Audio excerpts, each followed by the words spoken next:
তারপরে আল্লাহ রাব্বুল আলামিন জানিয়ে দিলেন, বান্দা দ্বিতীয় নাম্বার আমি তোমাদেরকে কথা বলার নীতিমালা শিক্ষা দিলাম। বান্দা যদি তোমাকে কথা বলতে হয় চিন্তা ফিকির করে কথা বলো। কারণটা কি?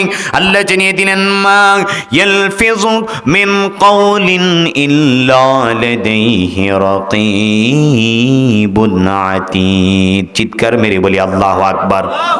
আল্লাহ জানিয়ে দিলেন, বান্দা চিন্তা ফিকির করে কথা বলো।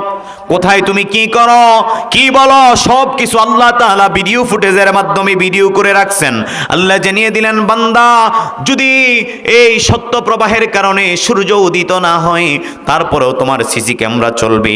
বান্দা যদি আমাবস্যা রাতের মধ্যে তুমি চুরি করো, বাটপারি করো, পরের হক নষ্ট করো, টেন্ডারবাজি করো, টেবিলের নিচ দিয়া ঘুষের টাকা নিয়ে বিচারটাকে উল্টা পাল্টা করে দাও, কেউ দেখে নাই, দেখেছেন কে? আল্লাহ জানিয়ে দিলেন, ওয়া কুল্লু ইনসানিন আলজামনাহু তায়রাহু ফি উনুকিহি ওয়া নুখরিজু লাহু ইয়াওমাল কিয়ামাতি কিতাবাইহি ইয়ালকাহু মানশুরা। আল্লাহ জানিয়ে দিলেন, বান্দা তোমার ঘরের মধ্যে আমি এমন একটা টেকনোলজি দিলাম, এমন একটা ডিভাইস দিলাম, আমি আল্লাহ এমন একটা সিসি ক্যামেরা তোমার ঘরের মধ্যে দিলাম। ঘরের কথা আল্লাহ কেন বললেন? চোখ আছে, হাত আছে, পা আছে, মাথা আছে, সব কিছু থাকার পরেও আল্লাহ ঘরের কথা কেন বললেন? জানার দরকার আছে নাকি নাই? আপনি এই দুনিয়ার জীবনে অনেক মানুষ দেখতে পাবেন, অনেক মানুষ আছে দুইটা হাত নাই, আবার অনেক মানুষ আছে দুইটা পা নাই, অনেক মানুষ আছে দুইটা চক্ষু নাই, অনেক মানুষ আছে কান নাই, অনেক মানুষ আছে নাক নাই। এমন মানুষ দুনিয়াতে আছে নাকি নাই? আবার অনেক মানুষ আছে হাতও নাই, পাও নাই, শুধু ফুটবলের মতো গৈরা গৈরি করতেছে, এমন আছে নাকি নাই? আল্লাহ জানিয়ে দিলেন, বান্দা পৃথিবীর মধ্যে আমি আল্লাহ কেন ঘরের কথা বললাম? পৃথিবীর মধ্যে হাত ছাড়া, পা ছাড়া, চক্ষু ছাড়া, নাক ছাড়া অনেক মানুষ তুমি পাবে, কিন্তু গোটা দুনিয়ার মধ্যে একটা জীবিত মানুষ খুঁজে পাবে না যার ঘাড় নাই। কথা বলেন ঠিক কিনা? ঘাড় ছাড়া মানুষ দেখছেন কেউ? এজন্য আল্লাহ জানিয়ে দিলেন, ওয়া কুল্লু ইনসানিন আলজামনাহু তায়রাহু ফি উনুকিহি। বান্দারে এমন একটা ডিভাইস, এমন একটা সিসি ক্যামেরা আমি আল্লাহ প্রত্যেকটা মানুষের ঘরের মধ্যে দিয়েছি। এই সিসি ক্যামেরা দুনিয়ার সিসি ক্যামেরার মতো না। দুনিয়ার সিসি ক্যামেরা একটা তার বাউন্ডারি আছে, বাউন্ডারির বাইরে ওই সিসি ক্যামেরা সে কি করতে পারে না, গ্রাস করতে পারে না, কেস করতে পারে না। আবার যখন বিদ্যুৎ চলে যায়, সিসি ক্যামেরার ক্ষমতা শেষ হয়ে যায়, যখন জেনারেটরের তেল শেষ হয়ে যায়, সিসি ক্যামেরার ক্ষমতা শেষ হয়ে যায়। আল্লাহ জানিয়ে দিলেন, বান্দা এমন এক সিসি ক্যামেরা আমি আল্লাহ তোর ঘরের মধ্যে দিলাম। আমাবস্যা রাতের মধ্যে কোথায় যাও সেটাও তোমার সিসি ক্যামেরায় ধরা পড়ে যাবে। ও বান্দা, টেবিলের নিচ দিয়ে তুমি কার টাকা নিতেছ? এতিমের সম্পদ নিতেছ, টেন্ডারবাজি করে রাষ্ট্রের সম্পদ লুটে পুটে খাইতেছ। আল্লাহ জানিয়ে দিলেন, বান্দা এই সিসি ফুটেজের মাধ্যমে সব কিছু ভিডিও হয়ে যাচ্ছে। ও বান্দা, সত্য প্রবাহের কারণে যদি সূর্য উদিত না হয় তারপরেও সিসি ক্যামেরা চলতে থাকবে। হাঁটতে পারো না, চলতে পারো না, তারপরেও সিসি ক্যামেরা চলতে থাকবে। আল্লাহ জানিয়ে দিলেন, বান্দা এজন্য দ্বিতীয় নাম্বার আমি তোমাদেরকে কথা বলার নীতিমালা শিক্ষা দিলাম। মা ইয়ালফিযু মিন কাওলিন ইল্লা লাদাইহি রাকীবুন আতীদ। বান্দারে চিন্তা ফিকির করে কথা বলো, আন্দাজে মান্দাজে কথা বইলো না, কেউর থেকে শুই নাই কথা বইলা দিও না, চায়ের দোকানে বসে গল্প গুজব কইরো না। বান্দা সেই গল্প গুজবের কারণে, উল্টা পাল্টা কথা বলার কারণে, চাপাবাজি করার কারণে এমন জাহান্নামের মধ্যে তুমি নির্বাপিত হয়ে যাবে, এমন জাহান্নামের মধ্যে নিক্ষিপ্ত হয়ে যাবে। আল্লাহর নবী জানিয়ে দিলেন, ইন্নাল আবদা লা ইয়াতাকাল্লামু বিল কালিমাতি মা ইয়াতাবায়্যানু বিহা ইয়াজিল্লু বিহা ফিন্নারি আবআদা মা বাইনাল মাশরিকি ওয়াল মাগরিব। আল্লাহর নবী জানিয়ে দিলেন, ফাহেশা কথা বলার কারণে, ফ্রি মাইন্ডে চাপাবাজি করার কারণে এত বড় জাহান্নামের মধ্যে আল্লাহর বান্দা চলে যাচ্ছে, যে জাহান্নামটা পৃথিবীর পূর্ব থেকে পশ্চিম পর্যন্ত এত বিশাল জাহান্নামের মধ্যে সেই দিন আল্লাহর বান্দা বান্দি নিক্ষিপ্ত হয়ে যাবে। দুইজন তিনজন একসাথে হইতে পারলে তো কথাই নাই।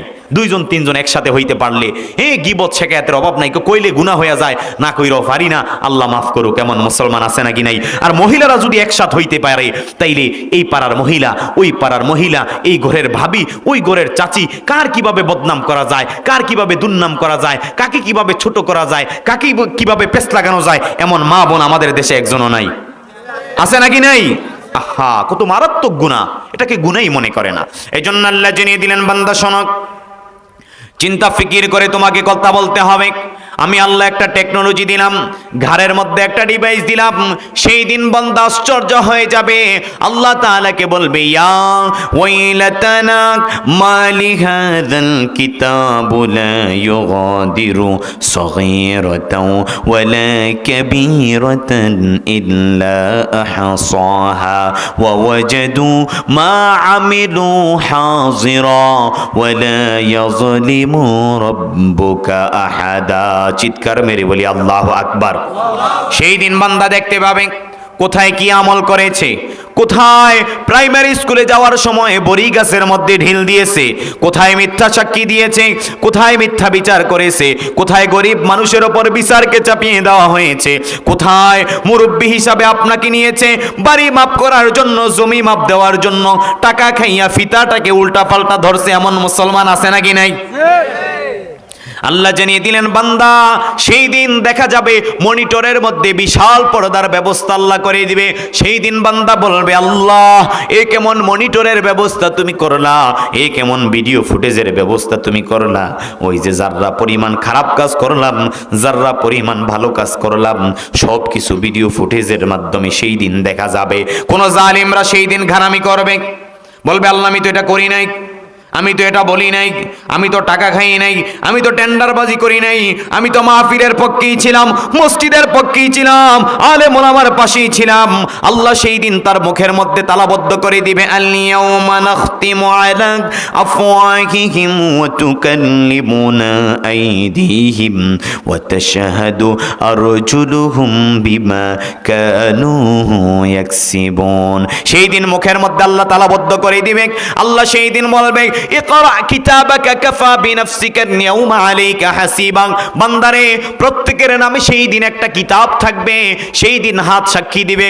আল্লাহ এই হাত দ্বারা আলেমদের বিরুদ্ধে কলম ধরেছিল, আল্লাহ এই হাত দ্বারা ঘুষের টাকা নিয়েছিল, সুদের টাকা নিয়েছিল, আল্লাহ এই হাত দিয়ে মসজিদের মধ্যেও টাকা দিয়েছিল, মন্দিরের মধ্যেও টাকা দিয়েছিল, আল্লাহ এই হাত দ্বারা আলেমদের সাথেও মুসাফা করেছিল, আলেমদেরকে বলেছিল আমরা তো আপনার সাথেই আছি। আবার যখন মন্দিরে গিয়েছে, আবার যখন বামপন্থী রামপন্থীদের সাথে গিয়েছে, তখন বলে ভাই সুবিধাবাদ জিন্দাবাদ, আলেম ওলামার সাথে ফরমালিটি রক্ষার জন্য গেছি, আমি তো আপনাদের সাথেই আছি। এমন মুসলমান আছে নাকি নাই? আছে নাকি নাই? উনি হইল সুবিধা পার্টি। কয় তুই আজকে কোন দল করস? কয় ভারত আর পাকিস্তানের খেলা হয়। কয় কোন দল রে ভাই? কয় যেই দল জিতে আমি সেই দল। এমন কিছু সুবিধা পার্টি আছে নাকি নাই? আল্লাহ জানিয়ে দিলেন, মুযাবযাবিনা বাইনা যালিক, তারা মধ্যখানে থাকে। যার বিজয় দেখে তার দিকে চলে যায়, আর যার অপরাজিত হয়, যে ব্যক্তি অপরাজিত হয়ে যায় তার কাছ থেকে দূরে চলে যায়। আল্লাহ জানিয়ে দিলেন, মুনাফিকদের চরিত্রটা এমনই হবে, তারা একবার পায়খানার মধ্যেও বসবে, একবার মধুর মধ্যেও বসবে, মাছি পোকার মতো। মাছি পোকা কোথায় বসে? পায়খানার মধ্যেও বসে, আবার মধুর মধ্যেও বসে। আর মৌ পোকা কোথায় বসে? শুধু মধুর মধ্যে বসে।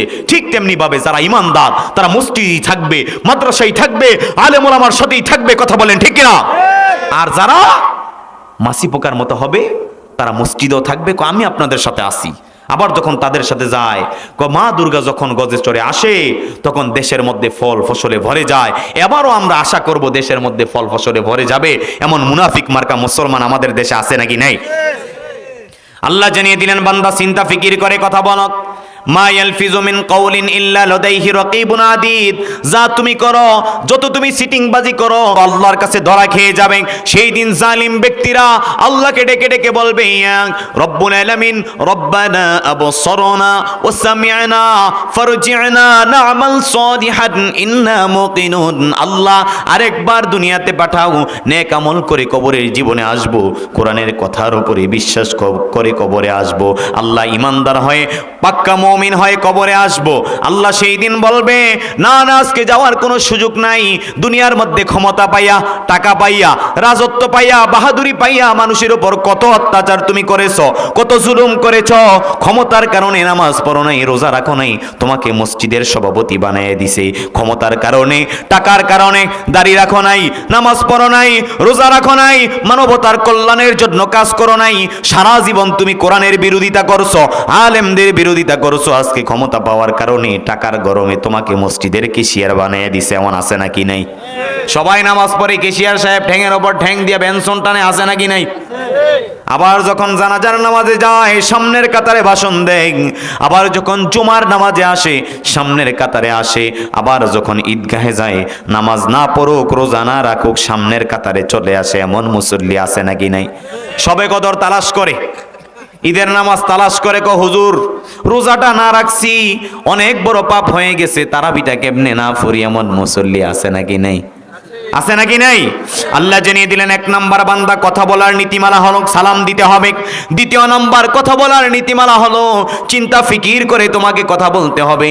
যেখানে যা তুমি বলো, যেখানে তুমি গীবত করো, যেখানে তুমি পেশ লাগাও, যেখানে তুমি মিথ্যা মামলা দাও, যেখানে তুমি মিথ্যা সাক্ষী দাও, যেখানে তুমি ফিতাটা 1 ইঞ্চি 2 ইঞ্চি 1 ফুট 2 ফুট ধরে দূরে ধরো, সেগুলি দেখেন কে? ভিডিও ফুটেজ করে রাখছেন কে? তারপরে আল্লাহ জানিয়ে দিলেন কোরআন কারীমের মধ্যে, ওয়াকুলু লিন্নাসি হুসনা, ও বান্দা কথা যদি বলতে হয় সুন্দরভাবে কথা বলো, হাসি দিয়ে কথা বলো। এমন অনেক নামাজি আছে কথার মধ্যে মজা নাই, বাহিরে যখন মানুষের কাছে যায়, বাজারে যায়, চায়ের দোকানে যায়, সালাম দেয়, সুন্দর করে কথা বলে, বউয়ের সাথে স্ত্রীর সাথে ভালো ব্যবহার করে না, এমন আছে নাকি নাই?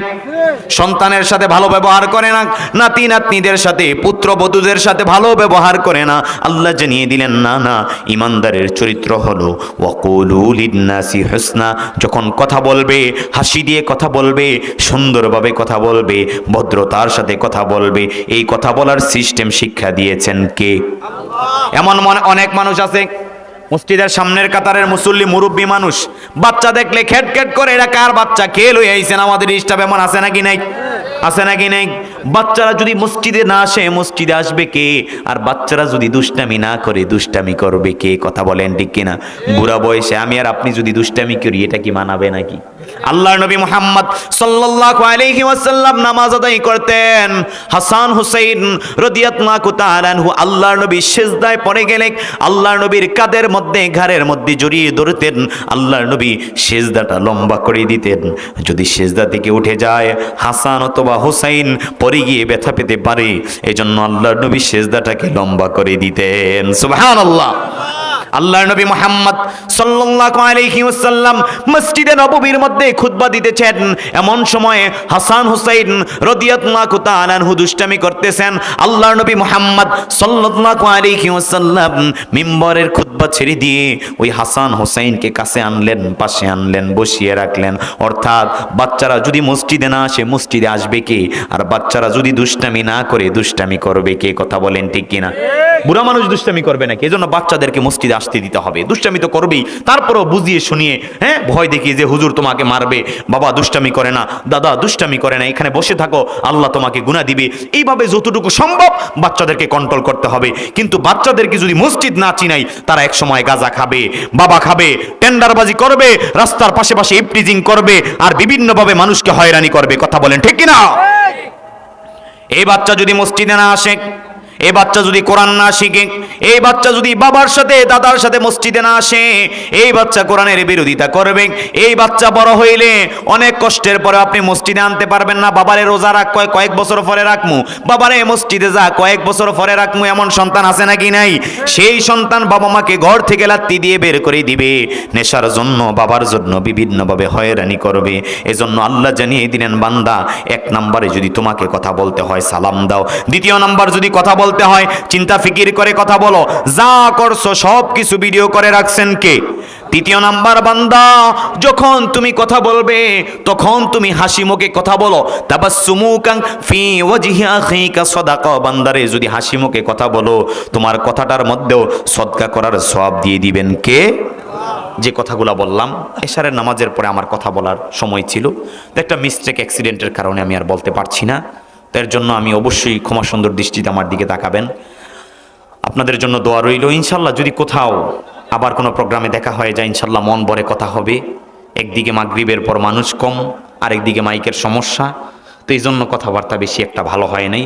যতটুকু কথা আমরা বলেছি কোরআন সুন্নাহ থেকে বলার চেষ্টা করেছি। যে কথাগুলো কোরআন সুন্নাহ থেকে হয়েছে, আল্লাহ তাআলা আমাদেরকে আমল করে কবরে যাওয়ার তৌফিক দান করুক, বলি আমিন। আপনাদের জন্য দোয়া রইল। আজকের মাহফিলকে আল্লাহ কবুল করুক। এই মাহফিলকে উসিলা করে শুয়াপাড়া গ্রাম সহ আশেপাশের যত গ্রাম আছে প্রত্যেক কবরবাসীর কবরগুলোকে আল্লাহ জান্নাতের বাগান বানিয়ে দেখ, বলি আমিন। আসসালামু আলাইকুম ওয়া রাহমাতুল্লাহি ওয়া বারাকাতুহু।